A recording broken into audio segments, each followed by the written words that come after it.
प्यारे बच्चों, स्वागत है आपका mathematics with Vishal Kumar YouTube channel पर। इस वीडियो में हम कक्षा 7 की इकाई 3 सांख्यिकी की अभ्यास 3B के प्रश्नों को हल करेंगे।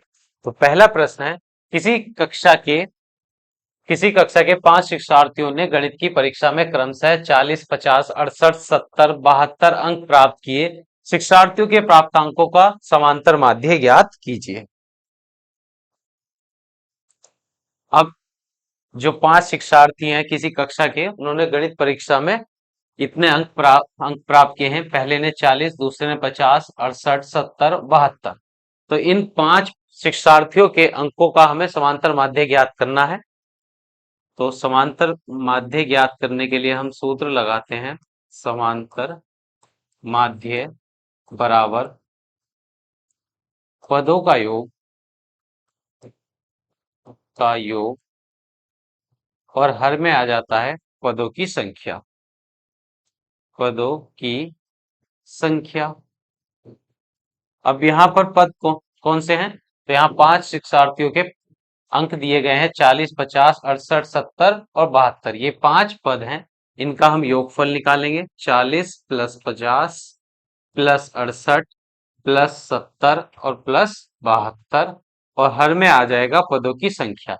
तो कितने पद हैं ये? 1, 2, 3, 4, 5। तो हर में लिख देंगे हम 5। अब इनका योगफल ज्ञात करते हैं। 2 में 8 जोड़ेंगे, हो जाएगा 10, 10 का 0 हासिल लगेगा 1। 7, 7, 14 और 1 हो जाएंगे 15। 15 में 8 जोड़ने पर 23। 15 में 6 जोड़ेंगे तो हो जाएंगे 21, और 21 में 5 जोड़ने पर आ जाएगा 26 और 4 30। तो इनका योगफल आया है 300, और फिर 5 से उसे कर देंगे हम भाग।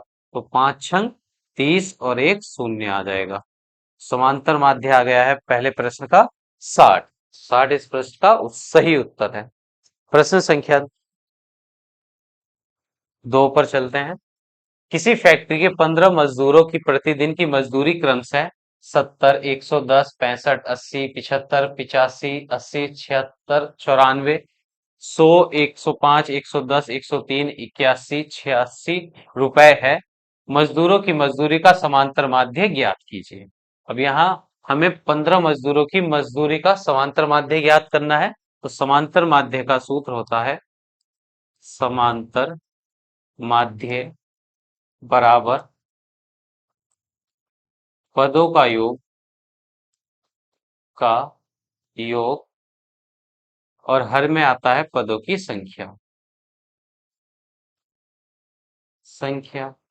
तो यहाँ पर पद है 15। यहाँ पर पद है 15। पहला 70 प्लस 110 प्लस 65 प्लस 80 प्लस 75 और plus 85 plus 80 plus 76 plus 94 plus 100 plus 105 plus 110 और प्लस 103 प्लस 81 और प्लस 86, और हर में आ जाएगा पदों की संख्या। तो यहाँ पर कितने मजदूरों की मजदूरी है? यहाँ पर 15 मजदूरों की, तो पदों की संख्या भी है 15। अब इनका योगफल ज्ञात करते हैं। तो 6 और 1 7, 3 10, 10 में 5 जोड़ेंगे 15, 15 4 19 और 6 हो जाएंगे 19 और 6 25, 25 5 30, 5 35, 35 और 5 40, 40 का आ जाएगा 0 हासिल लगेंगे 4। 8 8 16, 4 हासिल थे 20 हो जाएंगे। 20 में 1 जोड़ेंगे 21, 21 और 9 30, 30 और 7 37, 37 और 8 हो जाएंगे 45, और 8 53 और 7 60, 60 और 8 68, 68 में 6 जोड़ने पर आ जाएगा 74, 74 में 1 जोड़ेंगे 75, 75 का आ जाएगा 5 हासिल। 75 और 7 जोड़ने पर हो जाएंगे 75 और 7 जोड़ेंगे तो हो जाएंगे 82, 82 का आ जाएगा 2, तो हासिल लगेंगे 8।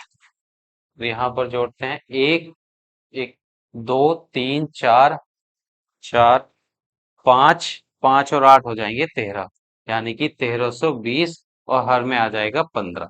अब 15 से भाग करेंगे हम 1320 को, तो 15 से भाग करते हैं 1320 को, तो 15 15 अट्ठे 120, 15 अट्ठे 120 बच जाएगा दो, तीन में से दो घटाएंगे एक और उतार लेंगे जीरो। 15 अट्ठे 120, तो शेषफल आ गया है जीरो। 15 से 1320 को भाग करने पर आ जाएगा 88। तो 15 मजदूरों की मजदूरी का जो समांतर माध्य आया है वो है 88। अब प्रश्न संख्या 3 पर चलते हैं। नीचे दी गई सारणी के आंकड़ों का समांतर माध्य ज्ञात कीजिए। तो यहाँ पर हमें आंकड़े एक सारणी के रूप में दिए गए हैं और प्रत्येक आंकड़े की बारंबारता दी गई है। तो पहले हम एक तालिका बनाएंगे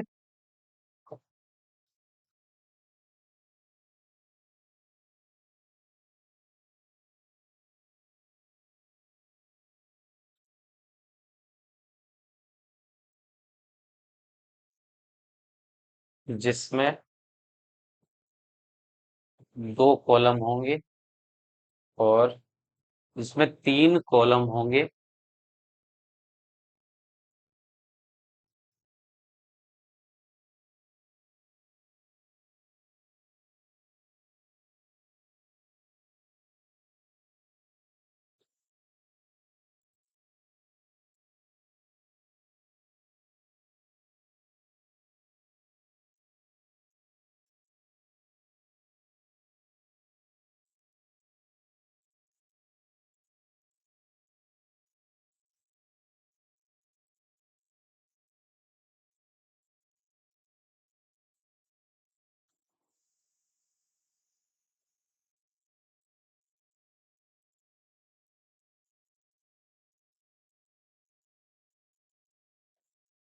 तो पहले कॉलम में आ जाएगा पद, दूसरे कॉलम में बारंबारता, बारंबारता, और तीसरे कॉलम में पद को हम प्रदर्शित करेंगे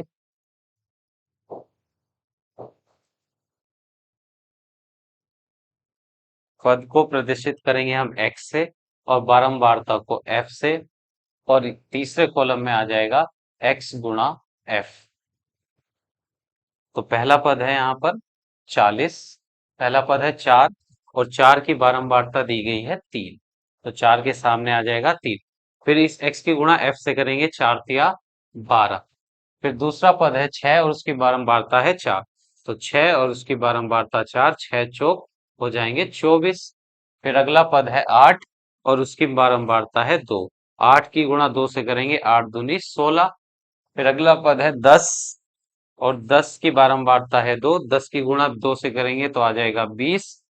फिर अगला पद है 12 और 12 की बारंबारता है 6 और 12 छंग हो जाएंगे 72। फिर अगला पद है 14, उसकी बारंबारता है 8, तो 14 अट्ठे 112। अब यहाँ पर इस तालिका में जो बारंबारता वाले पद हैं उनका हम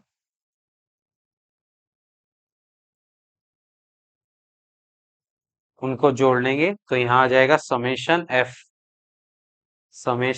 जो बारंबारता में जो पद हैं उन सबका जोड़ होगा।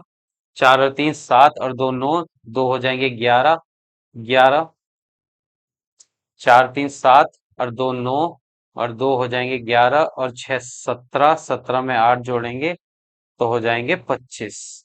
तो यहाँ पर बारंबारता में जो पद दिए गए हैं उनका योगफल आया है 25, और एफ एक्स की जो गुणा करके ये सभी पद आए हैं इनका इनका भी जोड़ निकाल लेंगे हम। एफ एक्स बराबर समेशन एफ एक्स बराबर 2 में 4 जोड़ेंगे 6, 6 और 6 12, 12 में 2 जोड़ने पर 14, 14 और 2 हो जाएंगे 16।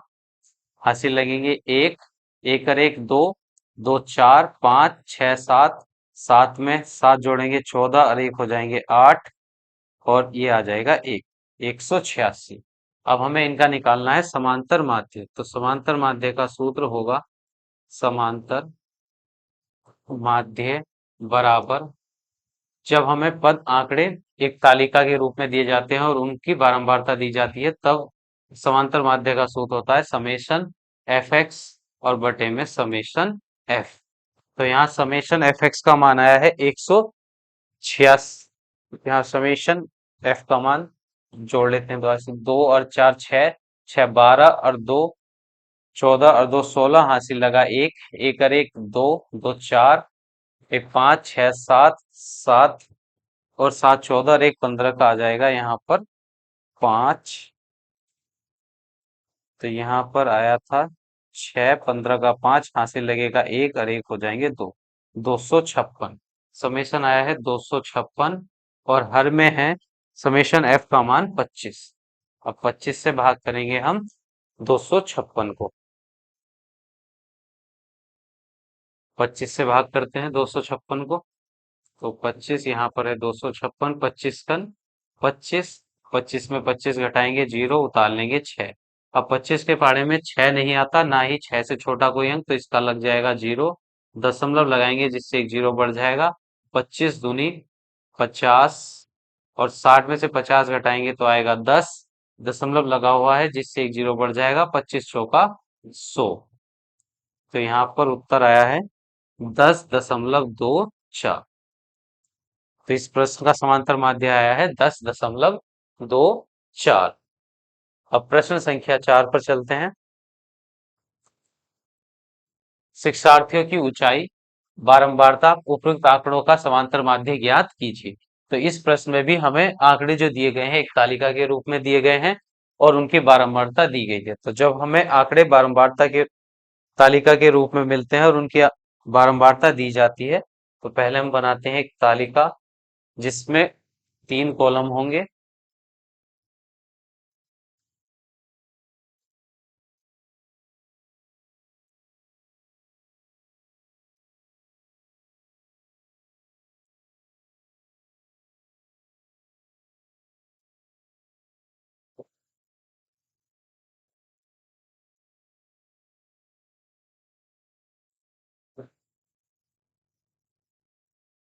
पहले कॉलम में आ जाएंगी ऊंचाई,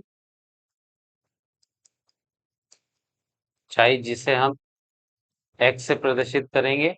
दूसरे कॉलम में बारंबारता, बारंबारता जिसे एफ से प्रदर्शित करते हैं। और उसके बाद एफ गुणा एक्स, मतलब एफ की गुणा एफ और एक्स का गुणनफल वाली तालिका आ जाएगी तीसरे कॉलम में। तो पहला पद है यहाँ पर 140, उसकी बारंबारता है 3। 140 की गुणा 3 से करेंगे तो 0, 3 चौक 12, हासिल 1, 3 एकम 3 और 1 4, तो 420। अगला पद है 147 और उसकी बारंबारता है 4। 4 से गुणा करेंगे, 4 सत्ते 28 का 8, हासिल लगे 2, 4 चौक 16 और 2 18, हासिल 1, 4 एकम 4 और 1 5। अगला पद है 148, उसकी बारंबारता है 5। तो 5 अट्ठे 40 का 0, हासिल लगे 4, 5 चौक 20 और 4 24, 2 हासिल, 5 एकम 5 और 2 7। अगला पद है 149, उसकी बारंबारता है 6। तो 6 की गुणा 9 से, 9 छंग 54 का 4, हासिल लगे 5, 9 चौक 36 और 5 41 का 1, हासिल लगे 4, 5 6 एकम 6 और 4 हो जाएंगे 10, 1014। अगला पद है 150, इसकी बारंबारता है 10। उसके बाद अगला पद है 151, इसकी बारंबारता है 7। उसके बाद अगला पद है यहाँ पर 154, फिर 158, 154, 158 और 159, 107। 154 की बारंबारता है 5, 158 की बारंबारता 4, 159 की बारंबारता 4 और 160 की बारंबारता है 2। क्योंकि गुणा करते हैं, 10 से गुणा करेंगे 150 को तो हो जाएगा 1500। 7 की गुणा 151 से करेंगे, 7 एकम 7, 7 पंजे 35, हासिल लगे 3, 7 एकम 7 और 3 हो जाएंगे 10। 5 से गुणा करेंगे 154 को, 5 चौक 20 का 0, हासिल लगे 2, 5 पंजे 25 और 2 27, हासिल 2, 5 एकम 5 और 7, 2 हो जाएंगे 7। 4 की गुणा करेंगे 158 से, 4 अट्ठे 32 का 2, हासिल लगे 3, 4 पंजे 20 और 3 23, हासिल 2, 4 एकम 4 और 2 हो जाएंगे 6। फिर 4 की गुणा करेंगे 159 से, 4 4 नम 36 का 6 हासिल लगे 3, 4 पंजे 20 और 3 23 हासिल लगे 2, 4 एकम 4 और 2 हो जाएंगे 6। तो 160 दूनी हो जाएंगे 0, 2 छंग 12 का 2 हासिल लगा 1, 2 एकम 2 और 1 3, 320। अब हम इन बारंबारता वाले पदों का सबका योगफल ज्ञात करेंगे। तो समेशन एफ बराबर, इनको गिन लेते हैं कितने होंगे। 3 और 4 7, 5 12 और 6 18, 18 और 10 28 और 7 हो जाएंगे 35, 5 40, 40 और 4 44, 4 48 और 2 50। तो बारंबारताओं का योग आया है 50। अब एफ एक्स वाले जो पद आए हैं सारणी तालिका में, उनका योगफल ज्ञात करते हैं। समेशन एफ एक्स बराबर, सबको जोड़ लेते हैं। 8 4 12 और 7 19 और 2 21, 21 6 हो जाएंगे 27 का, 27 का 7 हासिल लगे 2, 2 और 2 हो जाएंगे 4, 8 12, 4 16, 16 1 17, 17 5 हो जाएंगे 22 और 22 7 29 और 3 32, 32 3 35 और 2 37 का हो जाएगा 7 हासिल लगेंगे 3, 3 और 4 7, 7 5 12, 7 19, 19 और 5, 19 और 5 होंगे 24, 24 और 7 31, 6 37 और 6 43 और 3 46 का 6 हासिल लगेंगे 4, 4 और 1 5, 6 7। तो ये आ जाएगा 7677। 7677। एक बार और जोड़ लेते हैं। 8 4 12, 7 19 और 2 11, 6, 11 और 6 हो जाएंगे 17, 17 का 7 हासिल लगा 1,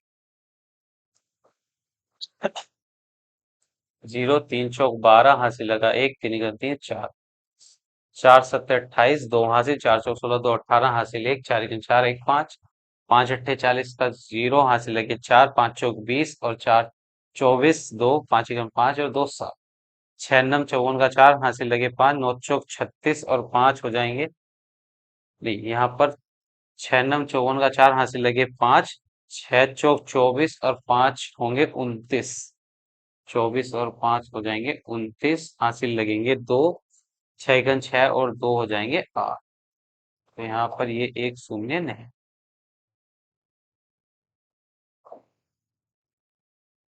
894, फिर 150 की गुणा 10 से करेंगे आ जाएगा 1500, 7 एकम 7, 7 पंज 7 पंजे 35 का 5 3, 7 एकम 7 3 10, 7 5 चौक 20 और 2 5 पंजे 25, 2 27, 2 हासिल 5 5 7, 4 अट्ठे 32 का 2 हासिल लगे 3, 4 पंजे 20 और 3 23, 2 हासिल, 4 एकम 4 और 2 6, 4 नम 36, 3 हासिल, 4 छंक 4 पंजे 20 और 3 23 हासिल 2, 4 एकम 4 और 2 6, 132। अब इनको जोड़ लेते हैं।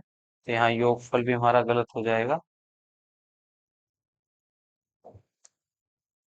320 समेसन एफ एक्स बराबर 8 4 12 और 7 19 और 2 हो जाएंगे 21, 6 27 का 7 हासिल लगे 2, 2 और 2 4 और 8 12, 4 16 और 9, 16 9 25, 25 और 5 30, 7 37, 3 40, 37 3 40, 3 43 और 5 45 का 5 हासिल लगे 4, 4 4 8 और 4 हो जाएंगे 4 और 4 8 और 5 13, 7 20 और 8 28, 5 33 और 33 में 7 जोड़ेंगे तो 40 और 6 46, 46 और 6, 46 और 6 हो जाएंगे 52 और 3 55 का 5 हासिल लगे 5 और हासिल लगे 5 और 1 6 और 1 7। तो आ जाएगा 7557। अब निकालते हैं समांतर माध्य। समांतर माध्य बराबर होता है समेशन एफ एक्स और हर में आता है समेशन एफ। तो समेशन एफ एक्स का मान आया है 7557 और हर में है समेशन एफ का मान यानी कि 50। तो बेटे में आया है 50 और 50 से भाग करेंगे हम 7557 को। तो 50 कन 50, यहाँ बचेगा 5 में से 0 घटाएंगे 5, 7 में से 5 घटाने पर आ जाएगा 2, उतार लेंगे 5। 50, 50 पंजे, 50 पंजे 250, ये हो जाएंगे 5 घटाएंगे 5 और उतार लेंगे 7। 50 कन 50, 57 में 50 घटाएंगे 7 बचेंगे, पॉइंट लगा जिससे 0 बढ़ जाएगा। और 50 कन हो जाएंगे 50 और बचेंगे 2, पॉइंट लगा हुआ है जिससे 0 बढ़ जाएगा। अब यहाँ पर बचा है 20, पॉइंट लगाएंगे जिससे 0 बढ़ जाएगा। 50 चौका हो जाएंगे 200, शेषफल आ गया है 0। और 50 से 7557 को भाग करने पर आया है 151.14। तो ये हो गया इस प्रश्न का समांतर माध्य। तो यहाँ पर हमारी अभ्यास 3B समाप्त हो जाती है। मिलते हैं अगले अभ्यास के साथ।